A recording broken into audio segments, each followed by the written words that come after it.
Asal-usul lauk.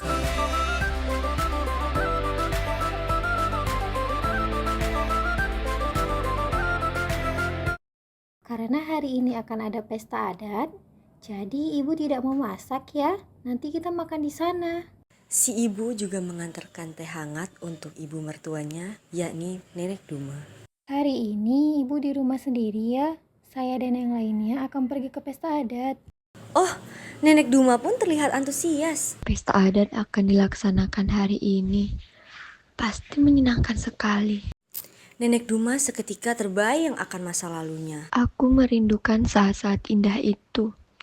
Aku bisa bergembira mengikuti pesta adat, menari berpasangan, makan dan minum sepuasnya, bahkan berbincang-bincang hingga lupa waktu.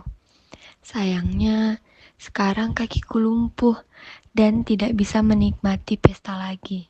Sementara itu, di tempat pesta berlangsung, para wanita parubaya sibuk menyiapkan meja. Mereka menata makanan dengan rapi dan aromanya lezat sekali.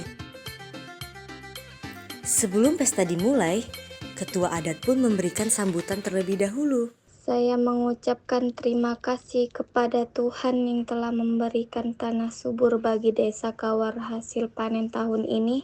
Sungguh melimpah, semoga tahun depan hasil panen kita semakin melimpah. Pesta adat yang selalu dinanti-nantikan akhirnya dimulai. Alat-alat musik pun mulai dimainkan. Para pemuda-pemudi bergerak lincah menampilkan tari tradisionalnya. Para rakyat bersorak gembira dan mengucapkan syukur atas hasil panen yang telah diperoleh. Sementara itu, Nenek Duma hanya termenung di dalam kamar. Ia merasa sedih ketika mendengar musik dari pesta adat itu. Sebenarnya aku ingin sekali bisa ikut pesta, tetapi tidak ada yang peduli padaku. Seandainya saja ada yang bersedia memapahku. Siang pun tiba. Nenek Duma merasa sangat lapar. Ia berharap agar anak menantu dan cucunya segera pulang untuk membawakannya makanan. Namun, ketiga orang itu terlalu asik menikmati makanan hingga lupa dengan Nenek Duma. Nenek Duma pun tak bisa menahan rasa laparnya. Ia pun memaksakan diri untuk bergerak ke dapur sambil tertatih-tatih. Tidak ada makanan sama sekali. Pasti menantuku sengaja tidak memasak, karena akan ada pesta adat hari ini. Di acara pesta, si ayah bertanya kepada si ibu. Apakah kau sudah mengantar makanan untuk ibu di rumah? Belum, sejak tadi aku sibuk berbincang-bincang dengan yang lain. Nanti saja. Apa yang ia harapkan tak kunjung-kunjung datang. Ia pun menangis terisak-isak bahkan sampai saat ini. Tidak ada yang membawakan makanan untukku. Sungguh menderita nasibku. Tak terasa hari sudah hampir sore. Si ibu sontak teringat kalau ia belum mengantarkan makanan untuk Nenek Duma. Gawat, aku lupa mengantarkan makanan. Maka ia pun membungkus makanan lengkap berisi daging, nasi dan sayurnya. Ia juga memintakan anak laki-lakinya untuk mengantarkan makanan itu kepada Nenek Duma. Apa yang dinanti-nanti Nenek Duma akhirnya datang. Si cucu memberikan sekotak nasi kepada neneknya. Ini makanan untuk nenek. Terima kasih, Cu. Nenek lapar sekali. Nenek Duma pun segera membuka kotak makanan itu. Ia sudah tak sabar untuk menikmati makan siangnya yang sudah terlambat. Namun, raut wajahnya seketika berubah ketika ia melihat apa yang ada di dalam kotak itu. Nasinya sudah berantakan, lauknya sudah digigit, dagingnya pun habis, hanya tinggal tulang saja. Pasti mereka sengaja memberiku makanan sisa. Sekujur tubuh Nenek Duma pun bergetar karena menahan marah. Kemudian ia pun berdoa kepada Tuhan. Apa yang telah keluarga hamba lakukan benar-benar di luar batas. Oleh karena itu, hamba memohon agar engkau bersedia memberikan hukuman.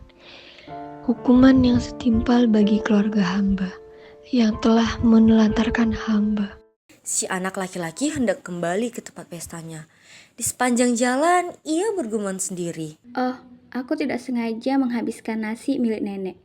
Tapi nenek tidak akan marah kan? Pastinya tidak. Memang nenek tahu kalau aku yang telah memakan nasinya. Sekarang aku kekenyangan. Di tempat pesta, ayah dan ibunya pun langsung bertanya. Apakah nenek sudah menerima nasi itu? Tentu saja, Bu.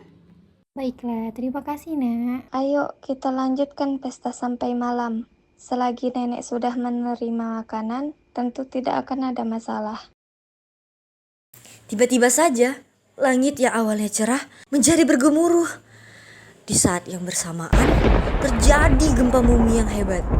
Semua orang yang ada di sana lari ke sana kemari untuk mencari tempat perlindungan. Semua rumah dan bangunan pun runtuh. Di saat yang sama, sebuah cekungan besar tiba-tiba terbentuk. Dari cekungan itu mulailah muncul mata air yang airnya sungguh berlimpah. Desa Kawar pun semakin hancur tanpa tersisa.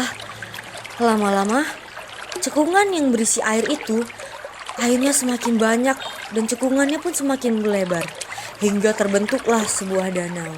Lalu, masyarakat setempat lantas menyebutnya sebagai Laut Kawar, yang artinya adalah kawah kawar sesuai dengan nama desa yang telah tenggelam dan tak akan lagi bisa kembali. Para orang tua lantas menceritakan kisah-kisah itu untuk memberikan pelajaran bagi anak-anak. Bersikap hormat dan sayang kepada orang tua adalah hal yang paling penting dan mulia.